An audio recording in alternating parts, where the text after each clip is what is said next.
बाज़ औक़ात दुश्मनी की कोई वजह ना हो, तब भी अनजान लोग दुश्मन बनकर चले आते हैं। दूसरी सुबह वो फुप्पी से रुखसत होकर एयरपोर्ट के उस हिस्से में आए जहां फ्रांस से आया हुआ तैयारा खड़ा था। सलमान ने पहले ही अली से कह दिया था कि तैयारे का पायलट, को पायलट और एक एयर होस्टेस काबिल एतमाद और वफादार हैं। तैयारे के पास पुलिस का एक आला अफसर 3 अफराद के साथ खड़ा हुआ था। उनमें से एक फ्रांस के सफ़ीर का सेक्रेटरी था। उसने अली से मुसाफा करते हुए कहा, ये डीआईजी पुलिस हैं और ये 2 मुअज़्ज़ज़ हज़रात हुकूमत के ख़ास बंदे हैं। अगर आपको एतराज़ ना हो तो ये आपके तैयारे में जाएंगे। वैसे एतराज़ क्या होना है, हुकूमत का काम है, आपको तो ले जाना ही होगा। अली ने मुस्कुरा कर कहा, जब तुम धौंस दे रहे हो तो पहले मैं सरकारी काम की नौइयत मालूम करूंगा और वो कागजात देखूंगा। वो सरकारी खुफिया कागजात हैं, किसी को नहीं दिखाए जाएंगे। उसी वक्त सलमान ने अली के पास आकर कहा, अभी फ्रांस के सफ़ीर ने मुझे बताया है कि 2 अफराद तुम्हारे तैयारे में सफ़र करना चाहते हैं। मुझे उनकी आवाज़ सुनाओ। अली ने डीआईजी के पास खड़े हुए शख्स से कहा, सरकारी मामला है, मैं एतराज़ नहीं करूंगा, लेकिन तुम दोनों से तारुफ होना चाहिए। वो दोनों अपना अपना नाम बताकर अली से मुसाफा करने लगे। सलमान उनके दिमागों को बारी बारी पढ़ने लगा। अली उनसे गुफ्तगू में वक्त गुजार रहा था। 1 मिनट बाद सलमान ने कहा, इन्हें अपने साथ ले चलो। वो तैयारे में सवार हो गए। सलमान ने अली से कहा, इनके एक ब्रीफ केस में हमारी फ़ौज के अहम राज हैं। ये दोनों रूसी दलाल हैं। इन कागजात को मॉस्को पहुंचाने पर उन्हें इतनी दौलत मिलेगी कि वो बैरूनी ममालिक में ऐश व इशरत की ज़िंदगी गुजारेंगे, यहाँ वापस नहीं आएंगे। जिस मुल्क को बेच देंगे वहाँ किस मुंह से वापस आएंगे। पहले ये पेशावर जाना चाहते थे, जहाँ से एक कमज़ोर सरहद पार करके अफगानिस्तान के रास्ते सरहद पार करके रूस में दाखिल होना चाहते थे। कल रात इन्हें तुम्हारे इस तैयारे का इल्म हुआ तो इन्होंने इसे हाईजैक करके रूस ले जाने का मंसूबा बना लिया। दूसरे शख्स के अटैची केस में मिनी क्लाशनकोव, रिवॉल्वर और कारतूस हैं। डीआईजी की वजह से किसी ने अटैची केस और ब्रीफ केस की तलाशी नहीं ली। तुम्हारी आंटी सफ़ीर के पास गई हैं। मैं उन दलालों के पास रहूंगा, उन्हें हथियार इस्तेमाल करने नहीं दूंगा। तैयारा रनवे छोड़ चुका था और फ़ज़ा में बुलंद होता जा रहा था। अली तिब्बत की मखसूस ज़बान में सानिया को ये तमाम बातें बता रहा था। 15 मिनट की परवास के बाद एक शख्स अपनी जगह से उठा, फिर अटैची लेकर टॉयलेट में चला गया। वहाँ क्लाशनकोव के 2 मुख्तलिफ हिस्सों को जोड़ने लगा। फिर वो क्लाशनकोव को मुकम्मल करने के बाद कारतूस का बेल्ट उसमें लगाना चाहता था। सलमान ने उसके दिमाग में धुन पैदा की, ये यकीन पैदा किया कि वो क्लाशनकोव और रिवॉल्वर लोड कर चुका है। वो सलमान की मर्जी से अटैची को टॉयलेट में छोड़कर एक हाथ में क्लाशनकोव और दूसरे हाथ में रिवॉल्वर लेकर बाहर आ गया। फिर को पायलट को निशाने पर रखकर बोला, मेरे आगे आगे पायलट केबिन में चलो। सानी और अली ने सर घुमाकर देखा। वो कहने लगा, मिस्टर अली, अगर सलामती चाहते हो तो अपने साथी के साथ सीट पर बैठे रहो, वरना एक ही बर्स में सबकी लाशें गिरा दूंगा। सानी ने पूछा, तुम लाशें क्यों गिराना चाहते हो? इसलिए कि अब यह तैयारा मेरी मर्जी के मुताबिक परवास करेगा। उसके साथी ने कहा, हम इस मुल्क की सरहद पार करेंगे यार इकबाल, रिवॉल्वर मुझे दे दो। इकबाल ने रिवॉल्वर अपने साथी की तरफ उछाल दिया। अली ने कहा, तुम्हारा नाम इकबाल है, बकवास मत करो वरना गोली मार दूंगा। सानी ने कहा, जिसके हाथ में ताकत होती है वो अपने सामने किसी मजबूर की जायज़ बात नहीं समझना चाहता। फिर भी मैं सवाल करूंगी, क्या तुम लोगों को नमक हरामी करते हुए ज़रा सी भी शर्म महसूस नहीं होती? वो जवाब में सानी पर थूकना चाहता था, लेकिन चीख मारते हुए लड़खड़ा कर गिर पड़ा। अली ने उठकर उसके साथी की तरफ हाथ बढ़ाकर कहा, रिवॉल्वर फेंक दो, ये खाली है। उसने चौंक कर रिवॉल्वर को देखा। उसकी तवज्जो बढ़ते ही पारस ने उसके मुंह पर एक हाथ जमा दिया। वो वर्सोरोकी का तैयार करता फौलदी हाथ था। रिवॉल्वर वाला चकरा कर गिर पड़ा। वो हौसला करके दोबारा उठ सकता था, लेकिन एक ही हाथ ने समझा दिया था कि फर्श पर पड़े रहना ही बेहतर है। उसका साथी दोनों हाथों से सर थामे बैठा था। उसकी समझ में नहीं आया कि दिमाग में जलजला कैसे पैदा हो गया था। को पायलट क्लाशनकोव और रिवॉल्वर उठाकर ले गया। अली ने एक के बालों को मुट्ठी में जकड़कर उठाया, फिर उसे दूसरे के पास फर्श पर धकेल कर कहा, अब तुम्हारे पास ताकत नहीं है और ऐसे कागजात नहीं हैं जिनसे दौलत हासिल कर सको। दौलत के बगैर किसी दूसरे मुल्क में एक दिन नहीं गुजार सकोगे, क्योंकि तुम यहीं पैदा हुए थे और यही मुल्क तुम्हारी पहचान है। अब बताओ कहाँ जाओगे, कहाँ पनाह लोगे? एक ने कहा, हमें माफ़ कर दो, हम लालच में अंधे हो गए थे। सानी ने कहा, जब हाथों से हथियार निकल गए तो नसीहत समझ में आ रही है। ताकत का नशा बुरा होता है, आदमी से अकल छीन लेता है। तुम दुरुस्त कहती हो, अब हम कभी अपने मुल्क से गद्दारी नहीं करेंगे। हम कान पकड़ते हैं, तौबा करते हैं, हमें मुआफ़ कर दो। मुआफ़ी अदालत में जाकर मांगना, लेकिन सज़ा के बाद भी ये मुल्क तुम्हें धक्के देकर सरहद के बाहर नहीं फेंकेगा। ये अपनी ज़मीन से न टूटने वाला रिश्ता होता है जो तुम जैसे कुत्तों की समझ में नहीं आएगा। पिंडी एयरपोर्ट के रनवे पर तैयारा रुका। फिर सीढ़ियां लगाते ही दरवाज़ा खुला तो फौज के जवान और 2 आला अफसरान अंदर आ गए। दोनों गद्दारों को हिरासत में ले लिया गया। अली ने अहम कागजात वाला ब्रीफकेस एक आला अफसर को दिया। अफसर ने उसे खोलकर कागजात पर सरसरी नज़र डाली। फिर अली से गर्मजोशी के साथ मुसाफा करते हुए कहा, हमें ये खबर थी कि फरात मरूम के साहबजादे यहाँ से गुजरने वाले हैं। मैं हुकूमत और अवाम की तरफ से आपका शुक्रिया अदा करता हूँ। आपने एक बहुत ही अहम दस्तावेज़ को सरहद पार जाने से रोक दिया। अली ने कहा, शुक्रिया गैरों का अदा किया जाता है। मैं बाप दादा और परदादा के ज़माने से इसी मुल्क का बाशिंदा हूँ, यानी मेरे पैदा होने से पहले मुक़द्दर ने मुझे यहाँ का बना दिया था। दूसरे अफसर ने कहा, आप जैसे मुहिब्ब वतन को अपने वतन में ही रहना चाहिए। वो संजीदगी से बोला, हम दोनों भाई यहाँ नहीं रह सकते क्योंकि हम टेलीपैथी जानने वालों की औलाद हैं। अब से 20 बरस पहले मेरे पापा कई बार यहाँ आए और हर बार यहाँ के हुक्मरानों ने दुआएं मांगी कि वो जल्द ही वापस चले जाएं, क्योंकि उन्हें अंदेशा था कि पापा की टेलीपैथी उन्हें बेनकाब कर देगी। उनके असली चेहरे सामने आ जाएंगे और उनसे इख्तिदार छिन जाएगा। अब तुम्हारे पापा नहीं रहे, अब तो तुम यहाँ रह सकते हो। खौफ मेरे पापा का नहीं, टेलीपैथी का था। आज भी हमारे ख़ानदान में 6 टेलीपैथी जानने वाले हैं। मेरे एक अंकल ने ही इन मुजरिमों के दिमागों में घुसकर इन अहम कागजात के मुताल्लिक मालूम किया था। आला अफसर ने कहा, टेलीपैथी हमारे मुल्क के लिए बाइस रहमत होगी। नहीं जनाब, बाइस ज़हमत होगी। आज टेलीपैथी के जरिए एक DIG की वतन दुश्मनी मालूम हुई। उन 2 मुजरिमों में जिसका नाम इकबाल है, वो एक बहुत बड़ी सियासी शख्सियत का साला है। वतन से दुश्मनी गरीब अवाम नहीं करते। सियासी लीडर और सुपर पावर के इशारों पर नाचने वाले बाइख्तियार लोग होते हैं, और ये हजरात कभी नहीं चाहेंगे कि हम टेलीपैथी जानने वाले यहाँ आते जाते रहें। बात इतनी सच्ची और खरी थी कि अफसर ने बहस नहीं की। दोनों अफसरान उनके साथ चाय पीकर रुखसत हो गए। 1 घंटे बाद तैयारी ने फिर परवास की। सानी और अली अपनी सीटों पर यूं सर झुकाए बैठे थे जैसे अपने वतन से निकाले जा रहे हों। हम टेलीपैथी के जरिए जबरन अपने मुल्क में रह सकते थे। कोई हमें मुल्क बदर करने की जरूरत नहीं कर सकता था, लेकिन यहाँ रहना और अमेरिका में रहना बराबर था, क्योंकि यहाँ सुपर मास्टर की पॉलिसी के मुताबिक हुक्मरान बदलते रहते थे। नए नए सुपर मास्टरों से लड़ते लड़ते मेरी आधी से ज़्यादा ज़िंदगी गुजर गई थी। मेरे दोनों बेटों की ज़िंदगी भी शायद इसी तरह गुजरेगी।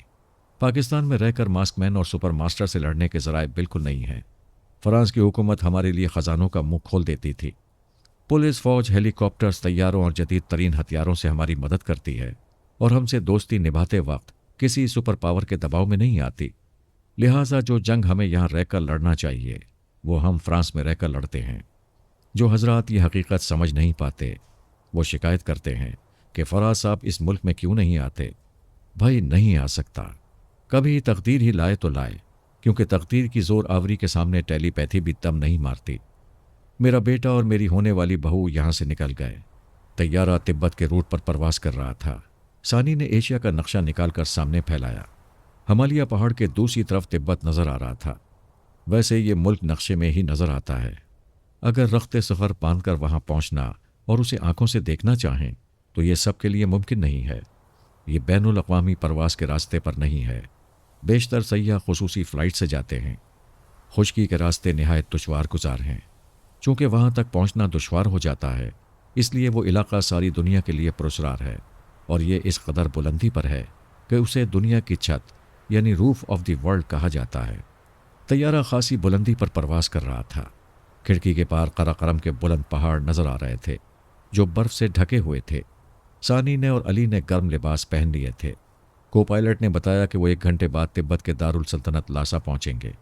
सुल्ताना ने सानी के पास आकर पूछा, हेलो बेटी, ये सफ़र कैसा लग रहा है?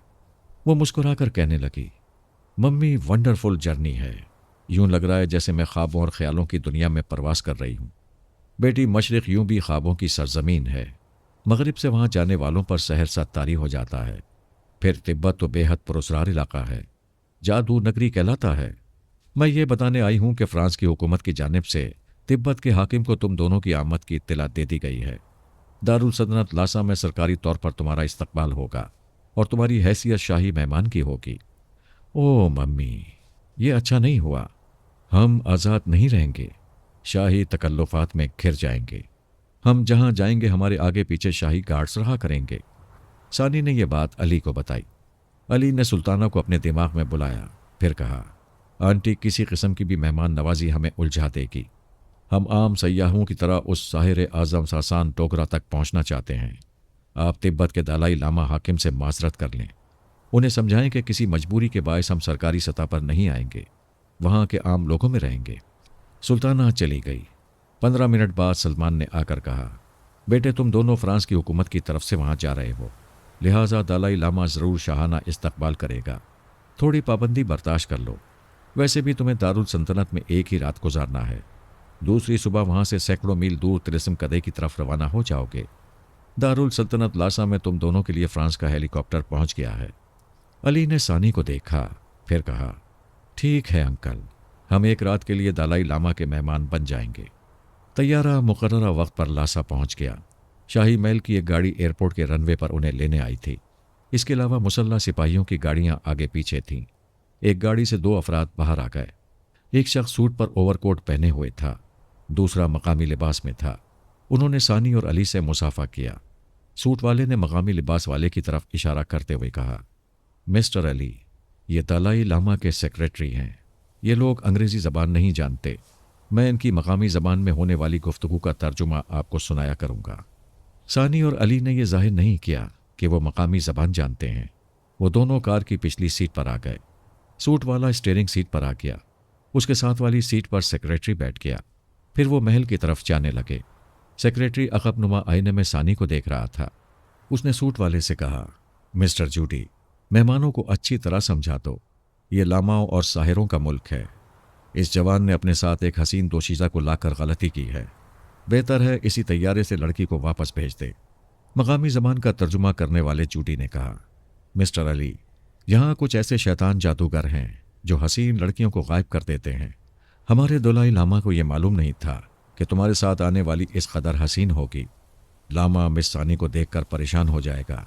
वो बहुत मेहमान नवाज है, लेकिन 2 माह पहले यूनान से आई हुई एक हसीन लड़की महल के पाएं बाग से गायब हो गई थी। आज तक उसका सुराग नहीं मिला। उसके बाद उसने तय कर लिया कि आइंदा किसी हसीना को महल के अहाते में दाखिल नहीं होने देगा।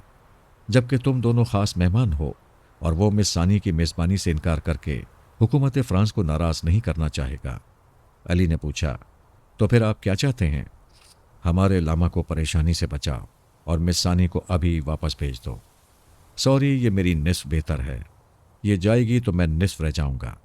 वैसे लामा से कहो हमें शाही मेहमान न बनाए, हम किसी होटल में रात गुजार लेंगे। मैं ये लिख कर दूंगा कि हम अपनी मर्जी से ऐसा कर रहे हैं और हुकूमत फ़्रांस इस मामले में लामा से नाराज़ नहीं होगी। आप दोनों होटल में रात गुजारेंगे, ये तो और ज़्यादा ख़तरे की बात होगी। लामा इसे तस्लीम नहीं करेगा। ना करे, सानी वापस नहीं जाएगी। इन तमाम बातों का तर्जुमा सेक्रेटरी को सुनाता जा रहा था।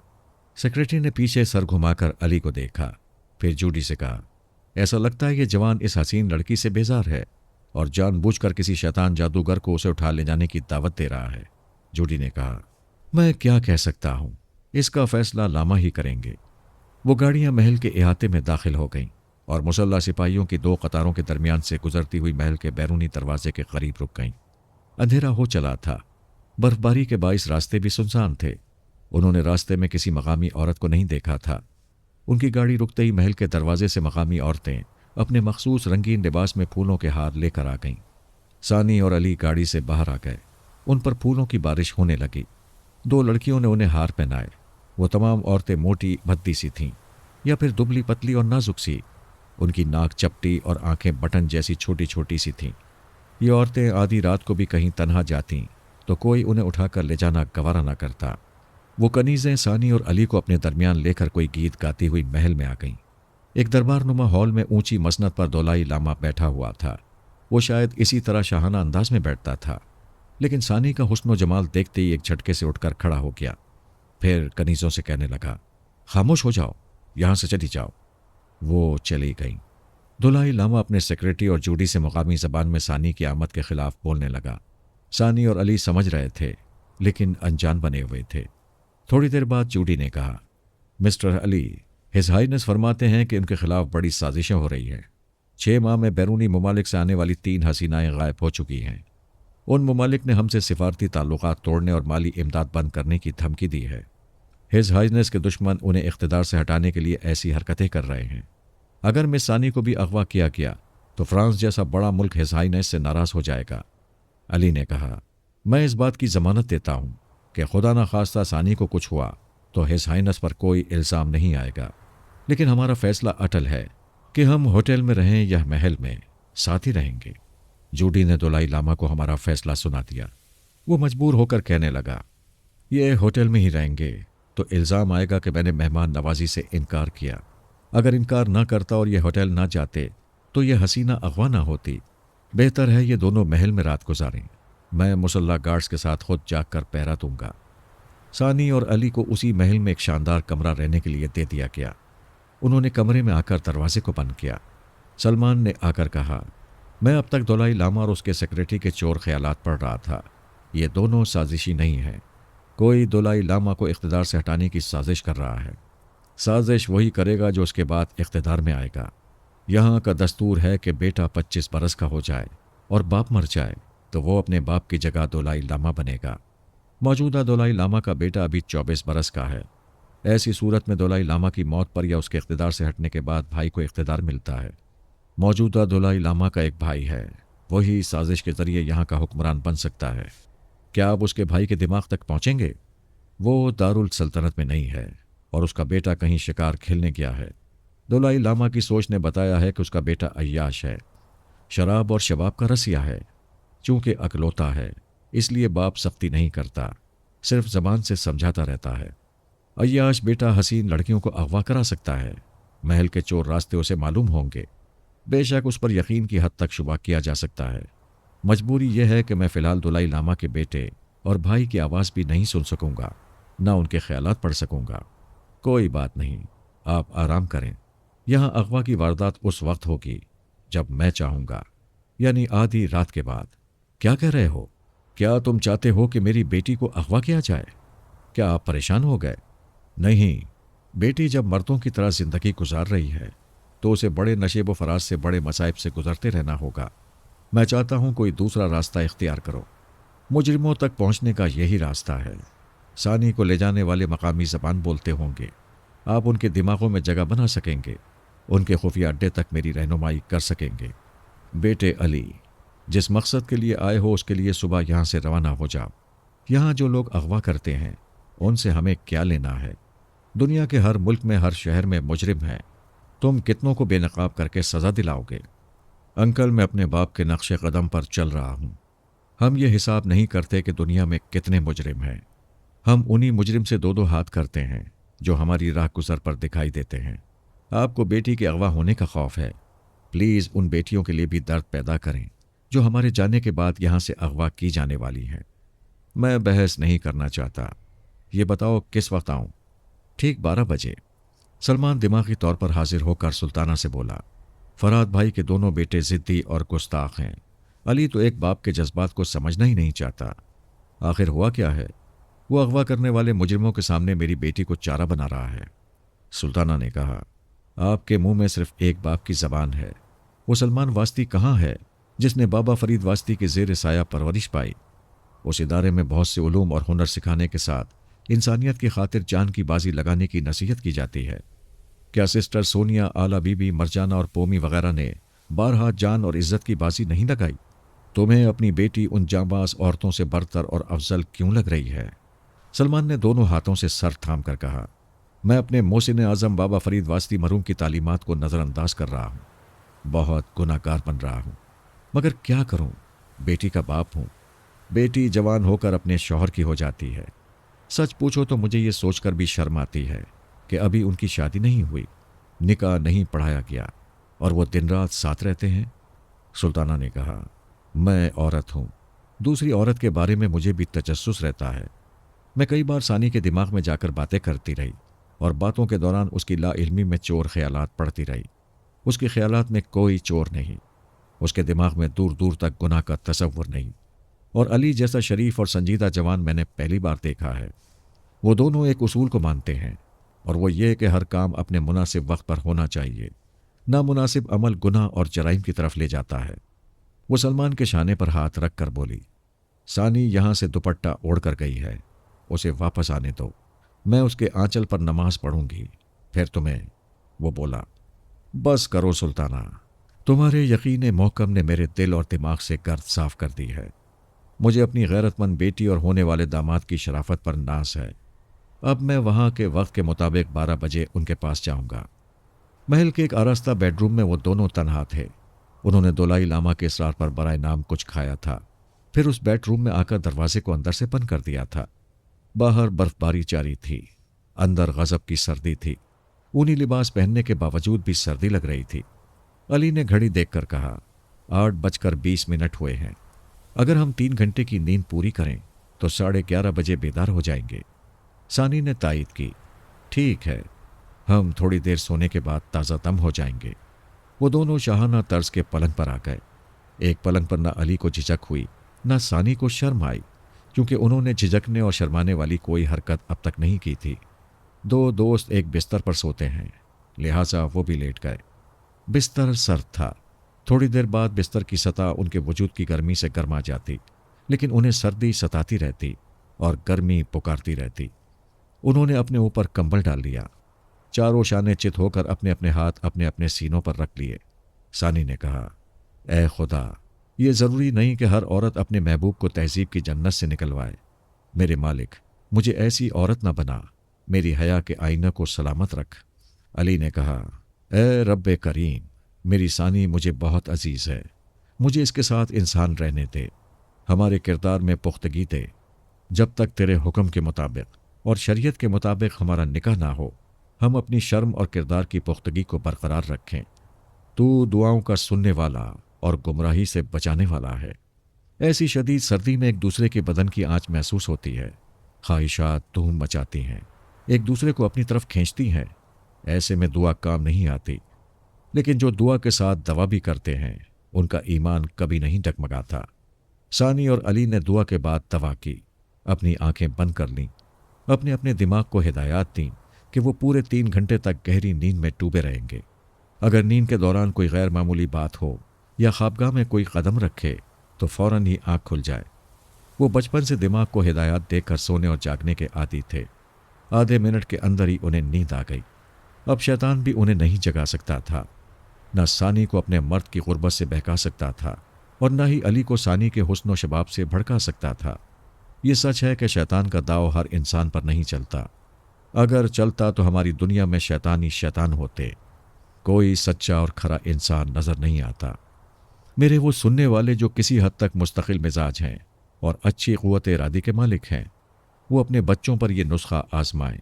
उन्हें सुबह खेजी की आदत डालें, योगा की हल्की फुल्की मशक़ें कराएं और सोने से पहले समझाएं कि वो हर रात आंखें बंद करके दिमाग को हिदायत दिया करें। अपने जागने का वक्त मुकर्रर करें और अपने कमरे में किसी मुदाखलत से आँख खुल जाने की भी हिदायत करें। आप कोई भी काम करें, इब्तिदा में नाकामी होती है, इसलिए बच्चों में हौसला और मुस्तकिल मिजाजी पैदा करते रहना चाहिए। आप एक आध माह में देखेंगे कि बच्चों ने रात के वक्त अपने दिमागों को अपने कंट्रोल में रखना सीख लिया है। अगर आपने ऐसा कर लिया तो आप आइंदा नस्लों में बेशुमार सोनिया सानी और अली तैमूर का इजाफा करेंगे। अली का ख्याल था कि महल में कोई वारदात हुई तो आधी रात के बाद होगी, क्योंकि ख्वाबगाह के बाहर चारों तरफ सख्त पहरा था। खुद दलाई लामा भी जाग रहा था। वारदात करने वालों के लिए बस एक ही रास्ता था। अगर इस महल में कोई चोर दरवाज़ा होता तो वो उसी रास्ते से ख्वाबगाह में दाखिल हो सकते थे। हर महल में चोर दरवाजे और तहखाने होते हैं। सलमान ने दलाई लामा के दिमाग से मालूम किया था, उसके महल में कहीं चोर दरवाज़ा नहीं था, और ये एक ताज्जुब की बात थी। उसके सेक्रेटरी की सोच ने भी यही बताया था, और ख्याल खानी करने वाले से किसी का दिमाग झूठ नहीं बोलता। बहरहाल वारदात का रास्ता आसान हो तो मुजरिम आधी रात का इंतज़ार नहीं करते। ख्वाबगाह की एक दीवार पर दलाई लामा अव्वल की पेंटिंग लगी हुई थी। वो बड़ी सी तस्वीर बिल्कुल साकित थी, और तस्वीर तो साकित ही होती है, लेकिन ठीक 11 बजे उसकी आंखों में हरकत हुई। उसकी पुतलियां अपनी जगह से सरक गईं। वहाँ नन्हा सा खला पैदा हुआ, फिर उस खला से किसी की जिंदा आंखें झांकने लगीं। ये एक गैर मामूली बात थी कि कमरे की कोई चीज़ अपनी जगह से सरक जाए और जिंदा आंख किसी मुर्दा आंख की जगह लेकर देखने लगे। चूंकि ये गैर मामूली बातें थीं, इसलिए सानी और अली की आंख खुल गई। सानी ने सर घुमाकर अली को देखा। वो बोला, कुछ गड़बड़ है। वो कंबल को एक तरफ फेंकते हुए उठ गए। फर्श पर आते ही अपने पंजों के बल उछलने लगे। वो जूते पहनकर सोए थे। किसी खास तैयारी की जरूरत नहीं थी। अपनी एड़ियां उठाए पंजों के बल इसलिए उछल रहे थे कि नींद का हल्का सा भी खुमार रह गया हो तो खत्म हो जाए। दिमाग पूरी ताजगी और चाबुकदस्ती से सोचना समझना शुरू कर दे। लहू में गर्मी और बदन में हरारत पैदा हो। वो इसी तरह उछलते हुए वॉशरूम में आ गए। वहां अपने चेहरों पर पानी के छींटे मारे, तौलिए से मुंह पोंछते हुए कमरे में आ गए। उस वक्त एक दीवार से चोर रास्ता खुल रहा था। चोर दरवाजे की दूसरी तरफ नीम तारीकी थी। वहां से 4 अदद लामा चलते हुए कमरे की रोशनी में आए। वो बुद्धमत के भक्षुओं की तरह गैरवे रंग के कपड़े पहने हुए थे। ऐसे धार्मिक लोग मासूम होते हैं, लेकिन वो सूरत से छटे हुए बदमाश लग रहे थे। उन्होंने पेशानी पर राख लगाई हुई थी, जैसे अग्नि पूजा के बाद आ रहे हों। एक के हाथ में तीर कमान और बाकी तीनों के हाथ में नंगी तलवारें थीं। वो बड़े तमतराख से आए थे, मगर उन्हें पंजों के बल उछलता देखकर ठिठक गए। एक ने गरज कर अपनी जबान में कहा, रुक जाओ, हमने तुम्हें नींद की हालत में देखा था। अगर जरा भी शुबा होता कि जाग रहे हो तो तुम्हारे सामने ये चोर दरवाज़ा ना खोलते। दूसरे ने कमान पर तीर चढ़ाते हुए कहा, चोर दरवाज़ा देख लेने के बाद इस जवान को जिंदा नहीं रहना चाहिए। कमान तन गई। तीर सनसनाता हुआ आया। अली ने उछलते हुए फजा में कलाबाजी खाई। तीर वॉशरूम के दरवाजे में पेवस्त हो गया। दूसरा तीर चलाने से पहले सानी जिम्नास्टिक के करतब दिखाती हुई करीब आई, फिर उछलकर एक फ्लाइंग किक मारी। तीर कमान वाला मुंह पर ठोकर खाकर पीछे की तरफ लड़खड़ाया। पीछे खड़े हुए साथी की तलवार उसकी पुश्त में घुसी और पेट की तरफ से निकल आई। वो लामा उन्हें तर निवाला समझ कर आए थे, ऐसी सिचुएशन के लिए तैयार नहीं थे। उन्होंने चौंक कर अपने मरने वाले साथी को देखा, फिर उनकी समझ में नहीं आया कि क्या देख रहे हैं। सानी और अली ने उन्हें देखने और समझने की मोहलत नहीं दी। उनके ताबड़तोड़ हमलों का अंदाज ऐसा था कि उन्हें तलवार चलाने का मौका नहीं मिल रहा था। फिर वो तलवारें भी उनके हाथों से निकल गईं। सिर्फ 2 मिनट के अंदर उनमें से एक मर चुका था और 3 नीम बेहोशी की हालत में फर्श पर पड़े हुए थे। दोनों ने एक एक तलवार उठा ली। सानी ने एक को ठोकर मारकर कहा, उठो और वहां चलो जहां मुझे ले जाने आए थे। तीनों ने चौंक कर सानी को देखा, क्योंकि वो उनकी जबान में बोल रही थी। अली ने भी उनकी जबान में पूछा, जहां इसे ले जाना चाहते थे वहां आतिशी असला भी है? उसने हाँ के अंदाज में सर हिलाया। अली ने उसकी गर्दन दबोच कर उठाते हुए कहा, हमारे आगे आगे चलो। वो तीनों हुक्म की तामील करने लगे। सानी और अली उनके पीछे चलते हुए चोर दरवाजे से गुजरकर एक राहदारी में आ गए। वो राहदारी एक तरफ मुड़ रही थी। उसके आखिरी सिरे पर एक जीना था। जीने के नीचे तहखाने का मंजर दूर तक नजर आ रहा था। वहां जनरेटर के जरिए बल्ब रोशन थे। उनकी रोशनी में कुछ लामा गेरवे लिबास में दिखाई दे रहे थे। तहखाने के वस्त में आग रोशन थी। शोले भड़क रहे थे। एक बोना दौड़ता हुआ उन शोलों के दरमियान से गुजरता हुआ कभी उधर जा रहा था, कभी इधर आ रहा था। शोलों के दरमियान से गुजरते हुए कुछ पड़ता भी जाता था। सानी ने अपने शिकार की पसली में तलवार की नोक चुभोई, फिर पूछा, ये क्या हो रहा है? वो कहने लगा, ये हमारा इलाके का बोना जादूगर है, बेहद खतरनाक है। तुमने हमें जेर कर लिया है, लेकिन इसके सामने तुम दोनों सहरजदा हो जाओगे। अली ने सानी से फ्रांसीसी जबान में कहा, इस तहखाने में छुपने की खासी गुंजाइश है। मैं जा रहा हूं। तुम 10 मिनट बाद बोने जादूगर के पास जा सकती हो। वो चला गया। बोना जादूगर मंत्र पढ़ने और शोलों के दरमियान गुजरने के अमल में मसरूफ था। दूसरे लामा उसके आसपास दोनों हाथ जोड़े सर झुकाए खड़े थे। बोना एक जगह रुक गया, फिर उसने झुककर एक बर्तन से मुट्ठी भर सफूफ उठाया और उसे आग में फेंक दिया। उसके साथ ही शोले भड़क भड़क कर बुझ गए। बुझी हुई आग से धुआं उठकर फैलने लगा। थोड़ी देर तक धुआं बादल की तरह छाया रहा। जब वो छटने लगा तो एक खुले हुए दरवाजे पर दुलाई लामा नजर आया। वो दुलाई लामा जो वहां का हुक्मरान था, सानी और अली का मेजबान था। उसने दोनों हाथ कमर पर रखकर कहा, बोने शैतान, वो हसीन दोशीज़ा अभी तक क्यों नहीं आई? आ गई सरकार, आ गई, वो देखें। बोने जादूगर ने एक तरफ इशारा किया। सब ने उधर देखा। सानी 3 लामाओं के पीछे जीने से उतर रही थी। उसने एक को लात मारी। जिसे लात पड़ी वो 2 साथियों से टकराया। फिर वो तीनों जीने पर से लुढ़कते हुए नीचे पहुंचकर चारों शाने चित हो गए। दुलाई लामा ने परेशान होकर पूछा, बोने शैतान, ये क्या हो रहा है? क्या तेरी किसी गलती से मेरा भेद खुलने वाला है? बोने ने सानी के हाथ में नंगी तलवार देखकर कहा, सरकार, मेरे जादू में कोई खोट नहीं है। मेरी कामयाबी का सबूत यह है कि इसका जवान साथी महल में बेहोश पड़ा होगा और अभी मैं आपके सामने उसके हाथ से तलवार गिरा दूंगा। वो बुलंद आवाज में मंतर पढ़ने लगा। सानी एक एक कदम आगे बढ़ रही थी, उसके करीब आती जा रही थी। बोने के मंतर पढ़ने का अंदाज बता रहा था कि उसके हाथ से तलवार गिर जाएगी, लेकिन तलवार की नोक बोने के हलक से आकर टिक गई। वो गड़बड़ा गया, मंतर भूल गया। सानी ने कहा, तलवार तब गिरेगी जब मंतर पूरा कर सकोगे। तुम्हारे इसी हलक से मंतर निकलता है ना? दलाई लामा ने घबरा कर कहा, मेरा भेद खुल जाएगा। ये महल से बाहर जाएगी तो मेरी अय्याशी और जराइम का इंकशाफ होगा, मेरा इख्तिदार छिन जाएगा। इसे गोली मार दो। उसके बॉडीगार्ड ने होस्टर से रिवॉल्वर निकालकर सानी का निशाना लिया, लेकिन ट्रैगर न दबा सका। रिवॉल्वर वाला हाथ कलाई से कट कर गिरा। दलाई लामा के हलक से चीख निकल गई। अली के हाथ में तलवार देखकर वो भागना चाहता था, लेकिन तलवार के एक वार से भागने वाले का एक टखना कट गया। वो फर्श पर गिरकर रहम की भीख मांगने लगा। हम उसी तरह रहम करेंगे जैसे तुम हमारे साथ करने वाले थे। ये बताओ, क्या तुम पर तनवीमी अमल किया गया है?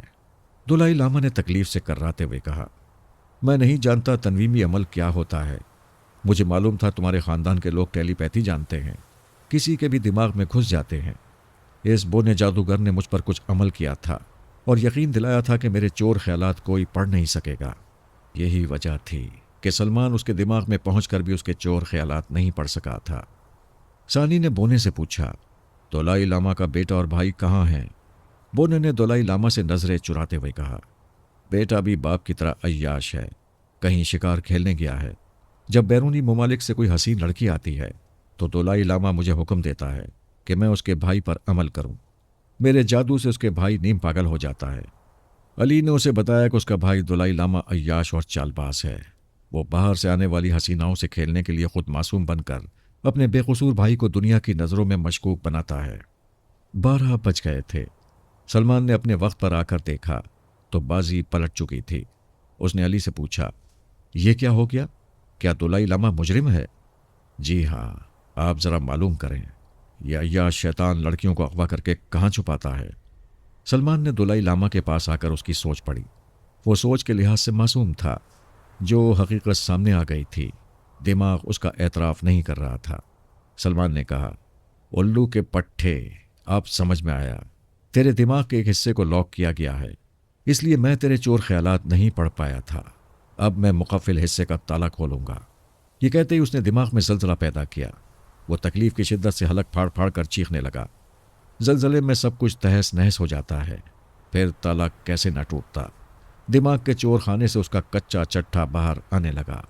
वो बार बार हाथ जोड़ता था और सानी और अली के पांव छूकर कहता था, आपकी मेहरबानियों से मैं बेकसूर साबित हूँ। अब यहाँ का दलाई लामा बनाया जाऊँगा, लेकिन मैं आपके कदमों की धूल हूँ, मुझे गाइड बनाकर साथ ले चलें। अली ने उसके शाने को थपक कर कहा, तुम्हारी ज़रूरत हुई तो हम ज़रूर तुम्हें बुलाएंगे। आप नहीं जानते साहिर आज़म सासान डोगरा बहुत ही ख़तरनाक जादूगर है। वो अपने काले जादू के ज़रिए आप दोनों को देख रहा होगा। उससे कोई बात छुपी नहीं रहती। इस मुल्क का हर नया दलाई लामा एक बार ज़रूर उसके सामने हाजिर होता है। आप दूसरे लफ्ज़ों में यूं समझ लें कि तिब्बत का असल हुक्मरान वही है। अली ने कहा, काले जादू का असर देर पा नहीं होता। ख़तरनाक जादूगरों को दूर ही से गोली मारती जाती है। क्या जमहूरिया चीन और दूसरे बड़े ममालिक सासान डोगरा पर काबू नहीं पा सकते? क्या उसे नाबूद नहीं कर सकते? वो और उसका तिलिस्म कदा किसी को नज़र नहीं आता। अगर ऐसा है तो हर नया दुलाई लामा उसके सामने कैसे हाजिर होता है? ये सिर्फ वही दुलाई लामा जानता है जो उसके सामने हाजिर होता है।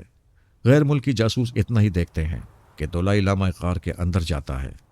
जोरा जोरी और जूडी नॉर्मन को अब ऐसा लगता था जैसे वो अंधेरे में ही पैदा हुए थे और अंधेरे में ही मर जाएंगे।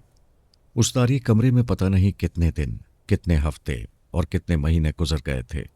उन्हें गुजरते हुए वक्त का हिसाब मालूम नहीं था। उन्होंने एक मुद्दत से खुद अपना चेहरा नहीं देखा था। रोशनी होती, आईना होता तो वो देखते। सिर्फ और सिर्फ अंधेरे में वो अपना चेहरा भी भूलते जा रहे थे। औरत अपने हुस्न और जमाल की तारीफ चाहती है। वो जूडी नॉर्मन के हाथों को अपने चेहरे पर लाकर कहती थी, मेरे चेहरे के एक एक नक्श को छू कर बताओ मैं कैसी लगती हूँ।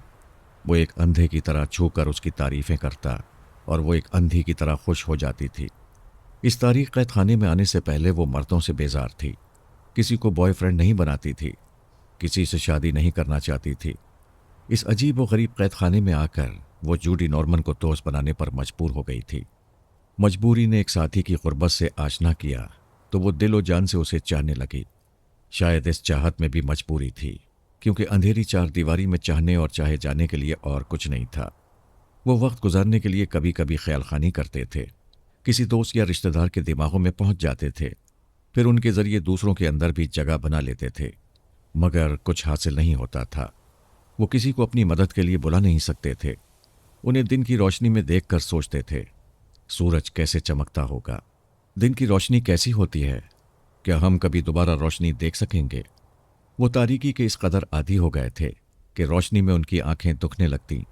वो कभी कभी झुंझलाकर जोर जोर से बोलते थे और पूछते थे, तुम हमसे क्या चाहती हो? कम से कम हमारी टेलीपैथी से कोई काम लो, कोई फ़ायदा उठाओ। हमें ये खुशी होगी कि तुम हमारे काम नहीं आती, हम तो तुम्हारे काम आते हैं। वो बोलते बोलते थक जाते थे, मगर जवाब नहीं मिलता था। रफ्ता रफ्ता उन्हें यकीन हो गया कि वो कैद करने वाली उस वक्त तक नहीं बोलेगी जब तक वो दोनों चीखते चीखते मर ना जाएं। ये तो पागल बना देने वाली बात थी। अगर जूडी नॉर्मन को एक दोशीज़ा ना मिलती और जोरा जोरी को एक प्यार करने वाला मर्द ना मिलता, तो दोनों ऐसे रवैये से पागल हो जाते। ये दुनिया इसलिए कायम है कि मर्द को औरत ने और औरत को मर्द ने संभाल रखा है। यूं एक दूसरे को संभालने का नतीजा परेशान कुन भी होता है। एक रोज़ अचानक जोरा जोरी की तबीयत खराब हो गई, वक्फे वक्फे से कै होने लगी। जूडी नॉर्मल ने उसे तसल्लियाँ दी, आराम से बिस्तर पर लेटाया, फिर बुलंद आवाज़ से कहने लगा, इस तारीख जहन्नुम में तुम भी नहीं सुनती हो, खुदा भी नहीं सुनता है। मैं कैसे तस्दीक करूं कि ये मेरे बच्चे की माँ बनने वाली है? वो रोते हुए बोली, हाँ, ये माँ बनने के आसार हैं। नॉर्मन, मुझे तुम्हारी भरपूर मोहब्बत मिली, अब मोहब्बत का इनाम मिल रहा है, लेकिन मुझे खुश होना चाहिए या मातम करना चाहिए? एक माँ 9 माह तक इस अंधेरे में मुसीबतें उठाएगी। 9 माह बाद मेरा बच्चा तारीख जहन्नुम में पैदा होगा। पैदा होकर आंखें खोलकर कुछ नहीं देख सकेगा। जो बड़े कर्ब से पैदा करेगी उस माँ को भी नहीं देखेगा।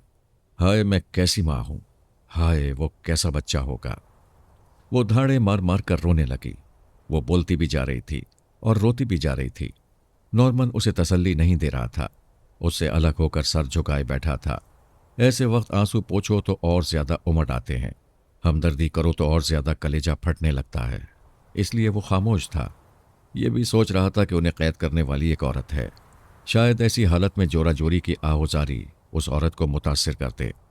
औरत पहली बार माँ बनने वाली हो और अजाब में मुब्तला हो तो उसकी आहोजारी पत्थर को भी पिघला देती है। लेकिन यह कोई संगदिली थी कि अब भी जवाब नहीं मिल रहा था। वो औरत या तो गूंगी हो गई थी या उन्हें कैद करने के बाद वफात पा गई थी, इसीलिए उसकी आवाज़ सुनाई नहीं देती थी। मरीना इस वक्त दूसरे मामलात में मसरूफ़ थी। नए सुपर मास्टर को बता रही थी कि अपने ख्याल खानी करने वालों को तारीकी में कैद करने के कितने फ़वाइद हासिल हो रहे हैं। सबसे बड़ा फ़ायदा ये हुआ कि जोरा जोरी, जूडी नॉर्मन, संताना और पॉप हॉपकिन दुश्मनों से महफूज रहे। सोनिया और उसके ख्याल खानी करने वाले उन चारों को ट्रैप न कर सके। मैरीना ने कहा, इस दौरान मैं चारों पर तनवीमी अमल करती रही। ये चारों हमेशा मेरे वफादार रहेंगे और कभी किसी दुश्मन के ज़ेरे असर नहीं आएंगे।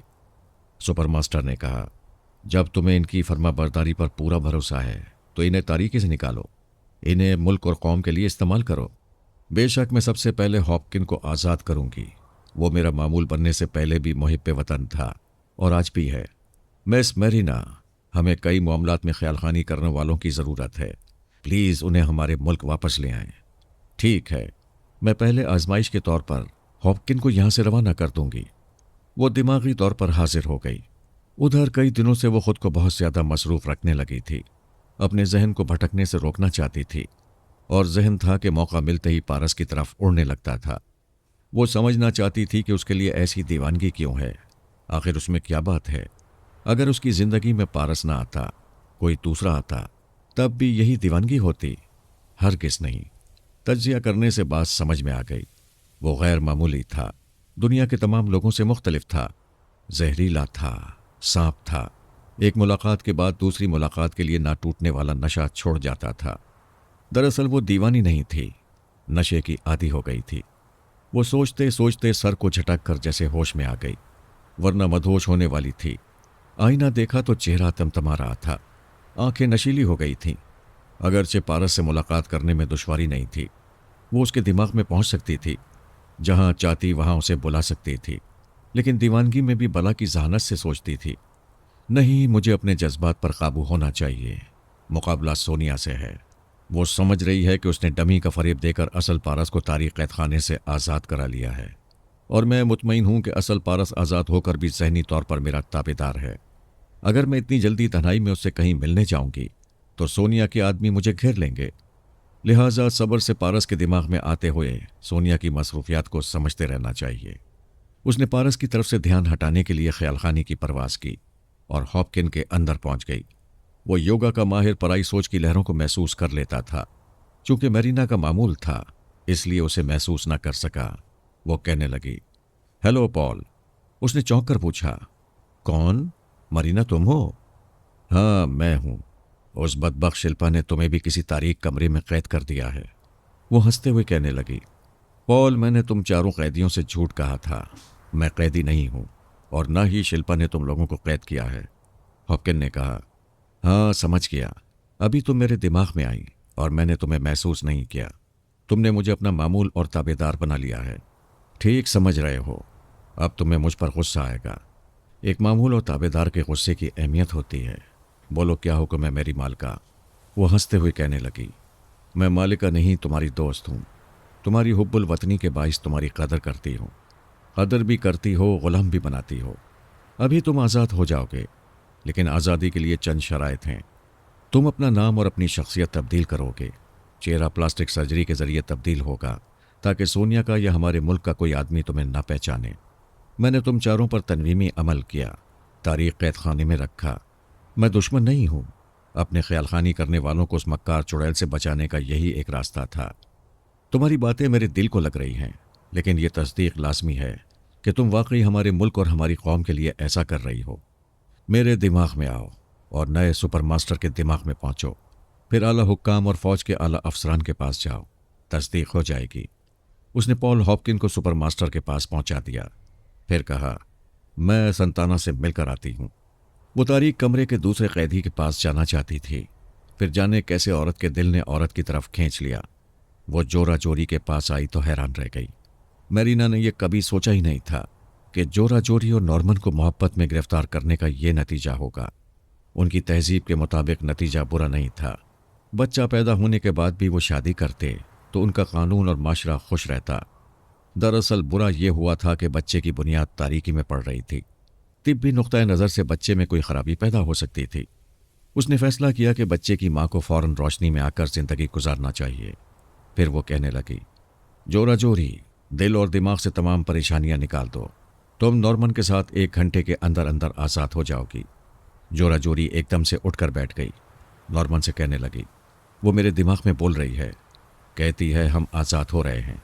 मैरीना ने नॉर्मन के दिमाग में आकर कहा, बच्चा मुबारक हो। इसी के तुफैल आज़ादी मिल रही है, लेकिन चंद शराइत पर अमल करना होगा। हम बच्चे की खातिर तुम्हारी हर शर्त मान लेंगे। तुम दोनों अपना नाम और अपनी शख्सियत तब्दील करोगे। इस सिलसिले में मेरी जो नई प्लानिंग है वो तुम्हें नया सुपर मास्टर समझा देगा। मेरे दिमाग में आओ और सुपर मास्टर के पास पहुंचो। मैरीना ने उन दोनों के साथ संताना को भी सुपर मास्टर के पास पहुंचा दिया। फिर अपने खास मेकअप मैन और प्लास्टिक सर्जरी करने वाले के पास आ गई। वो भी उसका ताबेदार था। उसने कहा, 4 अफराद के चेहरों पर हल्की सी तब्दीलियां करोगे। सर्जरी का तमाम ज़रूरी सामान मेरे पास मौजूद है। मैं आधे घंटे बाद तुम्हें बुलाऊंगी।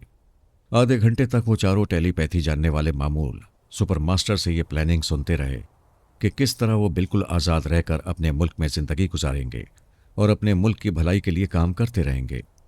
लेकिन वो जो कुछ करेंगे मैरीना की हिदायत के मुताबिक करेंगे। मैरीना की सबसे पहली हिदायत थी कि वो घर की 4 दीवारी से निकलकर कभी ख्यालखानी नहीं करेंगे।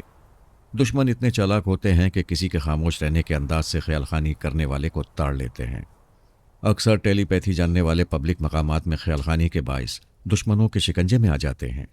लिहाजा उन चारों को समझाया गया कि वो किसी बच्चे के सामने भी ख्यालखानी ना करें। कभी उन पर मुसीबत आए तो वो मैरीना या अपने काबिल एतमाद साथी के दिमाग में आकर सिर्फ इतना कहते हैं, खतरा।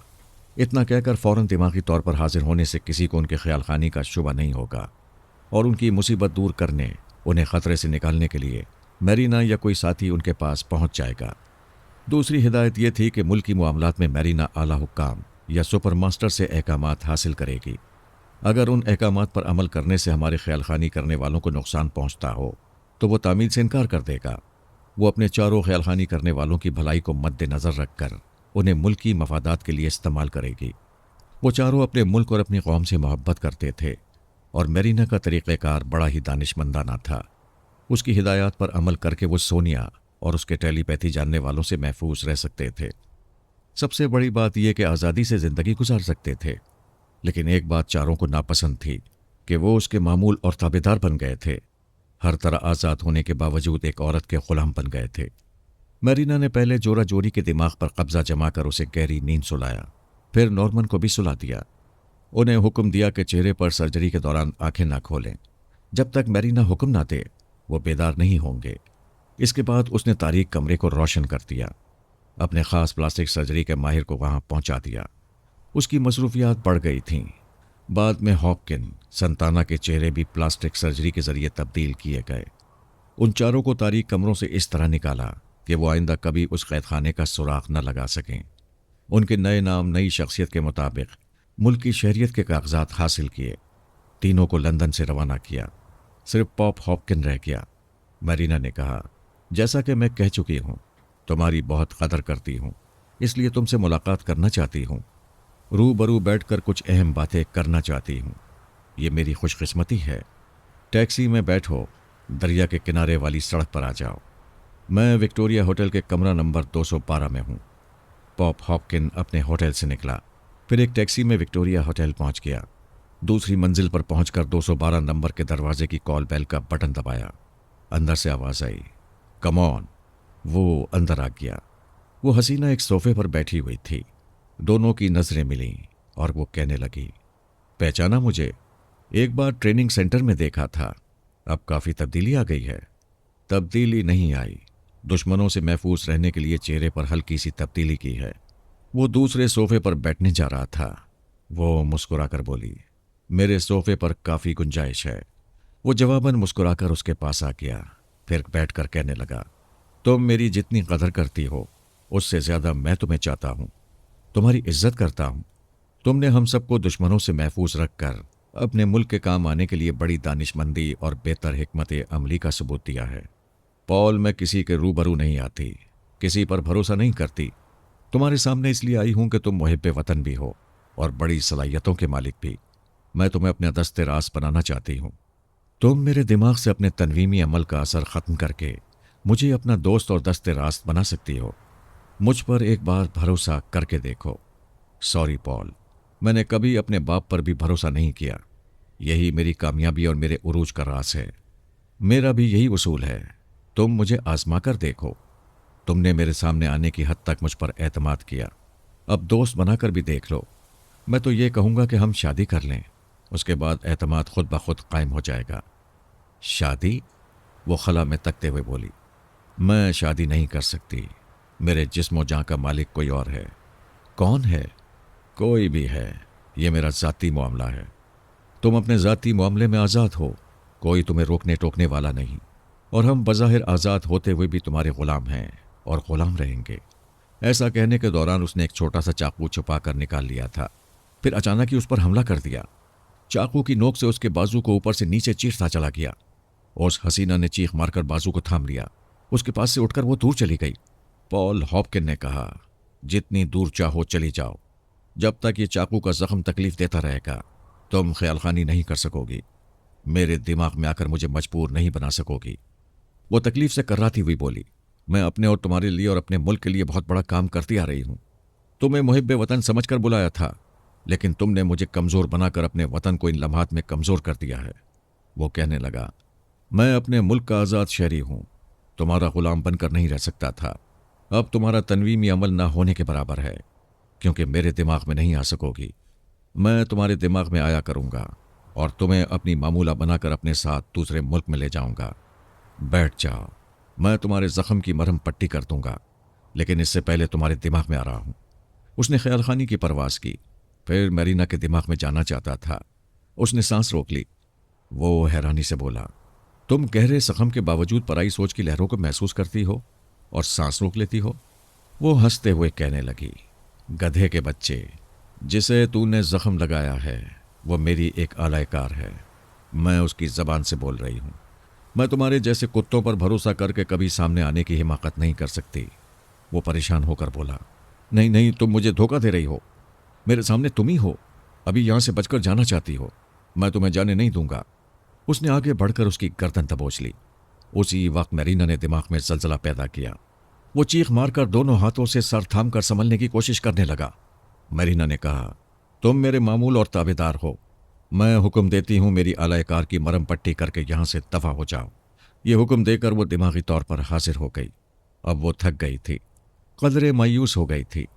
पिछले 2 दिनों से अपने चारों टेलीपैथी जानने वालों पर मेहनत कर रही थी, उनकी शख्सियत तब्दील कर रही थी। पॉल हॉपकिन से बड़ी तवक्कुआत थीं कि वो बेहतरीन माविन और मददगार साबित होगा, लेकिन वो आस्तीन का सांप निकला।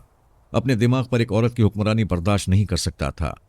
आज़ादी हासिल करने के लिए दुश्मनी पर उतर आया था। उसने एक सर्द आह भरी। बस एक पारस ही था जिसके करीब वो पूरे एतमाद से जा सकती थी और उसके दिमाग पर हमेशा हुक्मरानी कर सकती थी। एक सोनिया की तरफ से खदशा था कि वो पारस को चारा बनाकर उसे पकड़ने की कोशिश करेगी। इसी खदशे के बाइस वो पिछले कई दिनों से अपने अंदर की औरत को मार रही थी और पारस की ज़रूरत को कुचल रही थी। लेकिन ये कब तक हो सकता था? वो बिल्कुल तन्हा थी, न फैमिली लाइफ गुजार रही थी, न समाजी जिंदगी। कोई उसे अपनाइयत से देखने वाला, उसके दुखों और परेशानियों को समझने वाला नहीं था। ऐसे में सहारा ना मिले तो इंसान जहनी इंतशार में मुब्तला होकर जहानत से काम लेना भूल जाता है, फिर नॉर्मल नहीं रहता। और वो नॉर्मल रहना चाहती थी। वो मजबूर हो गई। उसका बेहतरीन साथी एक पारसी था। उसने सोचा, उससे ज़रूर मिलेगी, लेकिन मोहतात रहेगी, हर तरफ नज़र रखेगी और देखेगी कि सोनिया कैसी चालें चलती है। उसने अपने ख़ास मातहत के दिमाग में पहुंचकर उसे पारस का मौजूदा पता बताते हुए कहा। वो 1 आध घंटे बाद अपनी रिहाइशगाह से निकलेगा। तुम अपने आदमियों के साथ इस तरह ताक़ुब करोगे कि सोनिया के किसी बंदे को तुम लोगों पर शुबा ना हो। तुम्हें यह मालूम करना है कि पारस की निगरानी हो रही है या नहीं। मादाम अगर पारस किसी होटल या क्लब में जाए तो हमें भी अंदर जाना चाहिए। वो किसी होटल या क्लब में नहीं जाएगा। मैं उसे लंदन की सड़कों पर दौड़ाती रहूंगी। उसने मातहत को हिदायत देने के बाद पारस के पास आकर खामोशी से उसकी सोच पड़ी। वो खुश फहमी में थी कि वो उसका मामूल है, जबकि वो आज़ाद था। सोनिया की हिदायत पर इस तरह तनवीमी अमल किया गया था कि वो मरीना की सोच की लहरों को महसूस कर लेता, लेकिन बेख्तियार सांस न रोकता और महसूस करते ही फौरन मरीना के मुतालिक मोहब्बत से सोचने लगता। वो खामोशी से पारस के ख्यालात पढ़कर खुश हो गई। वो उसे याद कर रहा था और उससे मिलने के लिए तड़प रहा था। उसने मुखातिब किया तो वो नाराज होकर बोला, क्यों आई हो? मैं तुम्हारा कोई नहीं हूं, चली जाओ यहां से। वो मुस्कुराकर कहने लगी, तुम्हारी नाराज़ी बजा है, लेकिन मैं मजबूर थी। एक तो ज़रूरी मामलात में उलझी हुई थी, दूसरे सोनिया की चालों को समझना चाहती थी। ज़रा ठंडे दिमाग से सोचो, अगर हम कहीं मिलेंगे और वहां सोनिया के आदमी पहुंचेंगे तो मेरा अंजाम क्या होगा? तुम दुरुस्त कहती हो, मगर मुझसे दिमागी रब्ता तो हो सकता था। तुम्हें क्या पता मैं कितनी बार आई गई, तुम्हें मुखातिब नहीं किया, क्योंकि तुम्हारे दिमाग में कभी सलमान वास्ती और कभी सुल्ताना बोलती थी। वो तुम्हें समझाते थे कि तुम्हें जोजो के पास पेरिस जाना चाहिए, मगर तुम ना जाने के बहाने करते रहते थे। मुझे खुशी है कि तुम मेरी खातिर यहीं रहने पर बसित हो। पारस ने कहा, तुम चुपचाप आती थीं और खुश होकर चली जाती थीं। मेरा कोई भला नहीं होता था। आज भला होगा और अभी होगा। मेरे पास चले आओ। वो खुशी से उछलकर खड़ा हो गया। कहाँ हूं? तुम अपनी कार में निकलो और खामखा सड़कों पर घूमते रहो। हमारी मुलाकात की खुशी में यह ना भूलना कि तुम्हारी गफलत मेरे लिए मुसीबत बन जाएगी। लिहाजा पूरी हाजिर दिमागी से दाएं बाएं और पीछे आने वालों पर नजर रखना। कोई भी तुम्हारे नक्श कदम पर चलकर मेरी शहरक तक पहुंच सकता है। वो दौड़ता हुआ बाहर अपनी कार में आ गया था। उसे स्टार्ट करके आगे बढ़ाते हुए बोला, तुम मेरी जान हो, मेरी जिंदगी हो। मैं तुम पर आंच नहीं आने दूंगा। मेरी सोनिया मम्मा बहुत अच्छी हैं, मेरे ज़ाती मामलात में मुदाखलत नहीं करती हैं। तुमसे मुलाकात करना मेरा ज़ाती मामला है। वैसे भी बाबा साहिब के इदारे का कोई आदमी मेरी मौजूदगी में तुम्हें नुकसान नहीं पहुंचाएगा। तुम्हारा यह एतमाद तुम्हारे लिए दुरुस्त है। मैं अपने तौर पर तमाम खतरात को टालकर तुम्हारे करीब आऊंगी। तुम ड्राइव करते रहो, मैं थोड़ी देर के लिए जा रही हूं, फिर आ जाऊंगी। वो चली गई। पारस इत्मीनान से ड्राइव करने लगा। वो मेरीना को पसंद करता था, उसे चाहता था, मगर चाहत में दीवानगी नहीं थी। ज़रूरत थी। वो जानता था कि किसी तरह मेरीना शिकंजे में आ जाएगी तो उसके पीछे वो चारों टेलीपैथी जानने वाले भी चले आएंगे। मेरीना की जहानत और पे दर पे कामयाबियों ने समझा दिया था कि ये लड़की कभी आसानी से हाथ नहीं आएगी। इसके लिए तहम्मुल से ऐसे मौके का इंतज़ार करना होगा जब वो हाथ आए तो फिर उसके निकल भागने का कोई रास्ता न रहे। वो लंदन के रास्तों पर कार दौड़ाता रहा। मेरीना दूसरी बार आई तो कहने लगा। पहले एक नीले रंग की कार ताक़ुब कर रही थी। एक जगह वो कार रुक गई। उसकी जगह सफ़ेद कार मेरे पीछे आ रही है। अगर ये बाबा साहिब के इदारे से ताल्लुक़ रखते हैं तो अभी इन्हें रोक सकता हूँ। वो बोली, नहीं, वो मेरे आदमी हैं। वो तुम्हारी निगरानी करने वालों को तलाश कर रहे हैं। ताज्जुब है सोनिया का या बाबा साहिब के इदारे का कोई आदमी तुम्हारे पीछे नहीं है। मैं कह चुका हूँ मेरे ज़ाती मामलात में या सैर व तफरी के दौरान कोई मेरी जासूसी नहीं करता है। वैसे तुम्हारी ये आदत अच्छी है कि किसी पर भरोसा नहीं करती हो, मुझ पर भी नहीं। ऐसी बात नहीं है। इतनी बड़ी दुनिया में एक तुम ही हो जिसके करीब आ जाती हूँ, और ये मेरा फैसला है। आज हम ज़रूर मिलेंगे। विसाल का यकीन हो तो सब्र का दामन हाथों से छूट जाता है। मेरीना बड़ी साबिर थी। एक वही बेसब्रा था। इसके बावजूद उसे 1 घंटे तक सब्र करना पड़ा। पेट्रोल की टंकी दोबारा फुल कराने के बाद फिर सड़कों पर घूमना पड़ा। आखिर उसने कहा, मैं मुतमईन हूँ। होटल जॉर्जिया के कमरा नंबर 707 में आ जाओ। वो तीर की तरह वहां पहुंच गया। कमरा नंबर 707 की कॉल बेल बजाई। फौरन ही दरवाज़ा खुल गया। खुले हुए दरवाजे पर एक नौखेज हसीना खड़ी मुस्कुरा रही थी। पारस ने कहा, सॉरी, मैं शायद गलत दरवाजे पर आ गया हूँ।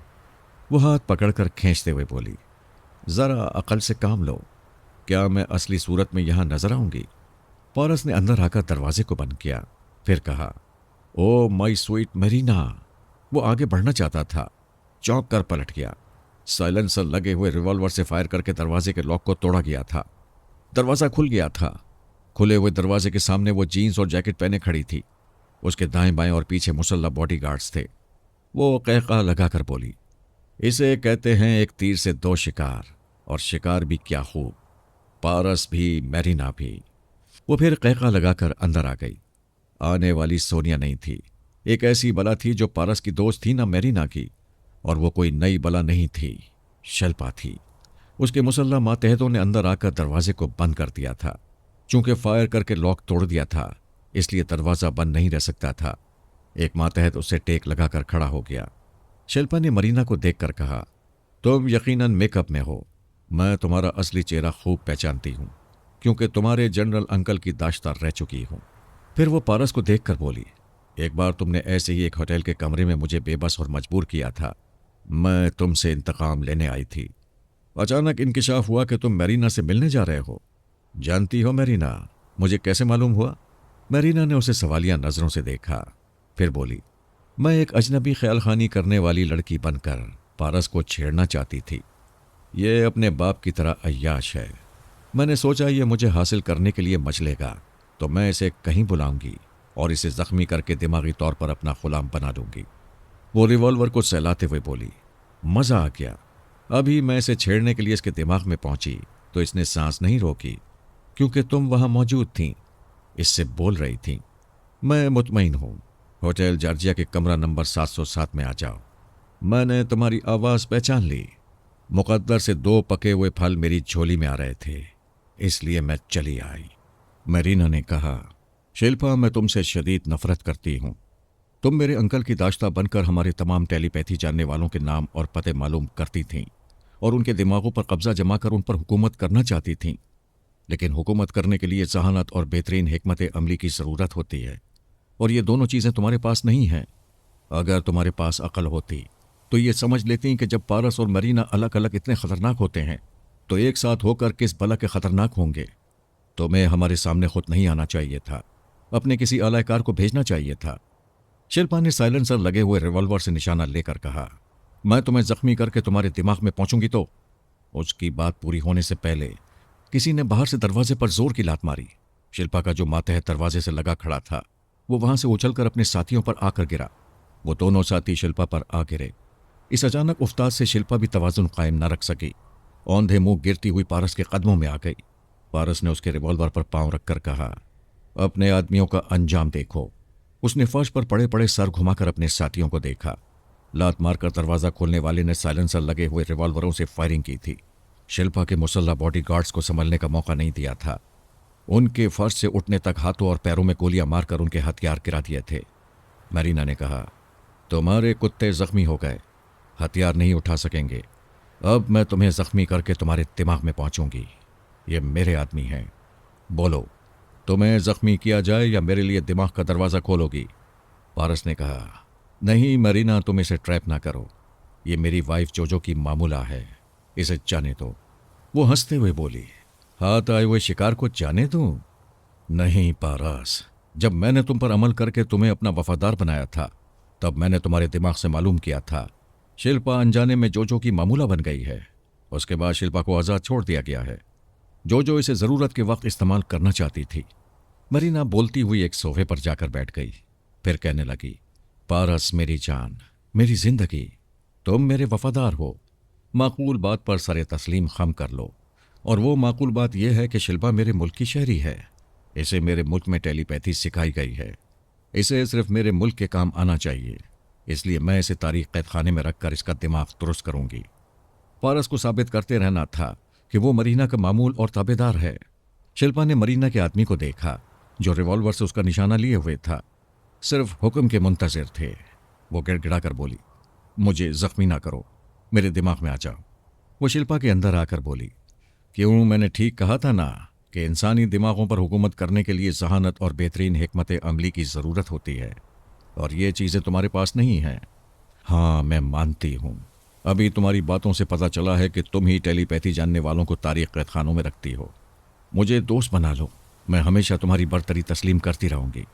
मरीना ने अचानक उसके दिमाग में जलजला पैदा किया और साथ ही सख्ती से उसके होंठों को बंद कर दिया ताकि वो चीखें मारकर होटल वालों तक अपनी आवाज़ न पहुंचाए। वो बड़े कर्ब में मुब्तला हो गई थी। दिमाग फोड़े की तरह दुख रहा था।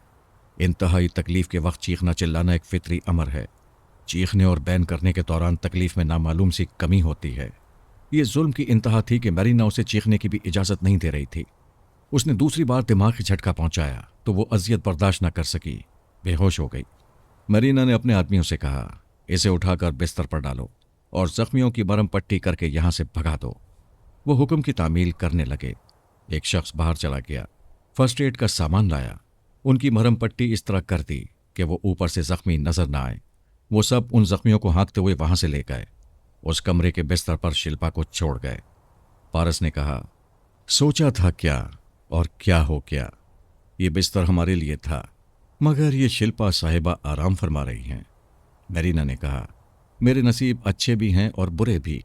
अच्छे इसलिए कि 4 टेलीपैथी जानने वालों के बाद ये 5वीं शिल्पा हाथ आई है। मैं अपने मुल्क की खोई हुई कुव्वत फिर से हासिल करती जा रही हूं। फिर तो तुम्हारे नसीब बुरे नहीं हैं, बहुत ही बुरे हैं। सुकून से तुम्हारी आगोश में रहने की फुर्सत ही नहीं मिलती। पहले तुम्हें हमेशा के लिए अपना बनाकर रखना चाहा तो सोनिया ने मेरे अंकल को यरगमाल बनाकर तुम्हें मुझसे दूर कर दिया। अब तुमसे तन्हाई में मिलते वक्त धड़का लगा रहता है। बाबा साहिब के इदारे वाले तुम्हारी निगरानी करते होंगे। वो तुम्हारे जरिए मेरी शहरक तक पहुंच सकते हैं। पारस ने कहा, यह तुम्हारा वहम है, कोई मेरी निगरानी नहीं करता। मुझे यहां आए 1 घंटा गुजर चुका है। शिल्पा ने आकर गड़बड़ की, फिर मेरी निगरानी करने वाले क्यों नहीं आए? इसमें भी कोई राज होगा। सोनिया की मक्कारियां देर से समझ में आती हैं। क्या यह भी मक्कारी है कि तुमने शिल्पा को दिमागी अजियतें पहुंचाई और हमारी किसी ख्यालखानी करने वाले ने मुदाखलत नहीं की? शिल्पा जैसी टेलीपैथी जानने वाली तुम्हारे हाथों में आ रही है। बल्कि यूं कहना चाहिए कि शिल्पा और मरीना दोनों इस कमरे में हैं। हमारे आदमी तुम दोनों को आसानी से गिरफ्तार कर सकते हैं। शायद सोनिया इस कश्मकश में हो कि मैं असल मरीना हूं या मरीना की कोई आलायकार। इस उलझन के बायस उसके आदमी इधर ना आए। ठीक है, तुम्हारे लिए उलझन होगी, मगर शिल्पा के लिए तो नहीं है। वो शिल्पा को तुमसे छीन कर ले जाने के लिए आ सकते हैं। वो सोच में पड़ गई। पारस ने उसे ज्यादा सोचने का मौका नहीं दिया। कहने लगा, मरीना, दूसरे पहलू से भी सोचो। मेरे यहां आने की खबर किसी को नहीं है और शिल्पा के यहां आने तक कोई इसके दिमाग में भी नहीं था। कोई होता तो शिल्पा को दिमागी अजियतों से बचा लेता, क्योंकि ये औरत सोनिया मम्मा के लिए भी बेहद अहम है। वो कायल होकर कहने लगी, हाँ, मैं खामखा खदशात में घिर कर मोहब्बत के कीमती लम्हात ज़ाया कर रही हूँ। तो फिर मुझसे दूर क्यों हो? ज़रा सब्र करो, देखो ये होश में आ रही है। मैं अभी जोजो के अमल का तोड़ करके इसे अपनी मामूला बनाऊंगी। फिर इसे तन्वीमी नींद सुला दूंगी। इसके बाद तो रात हमारी है।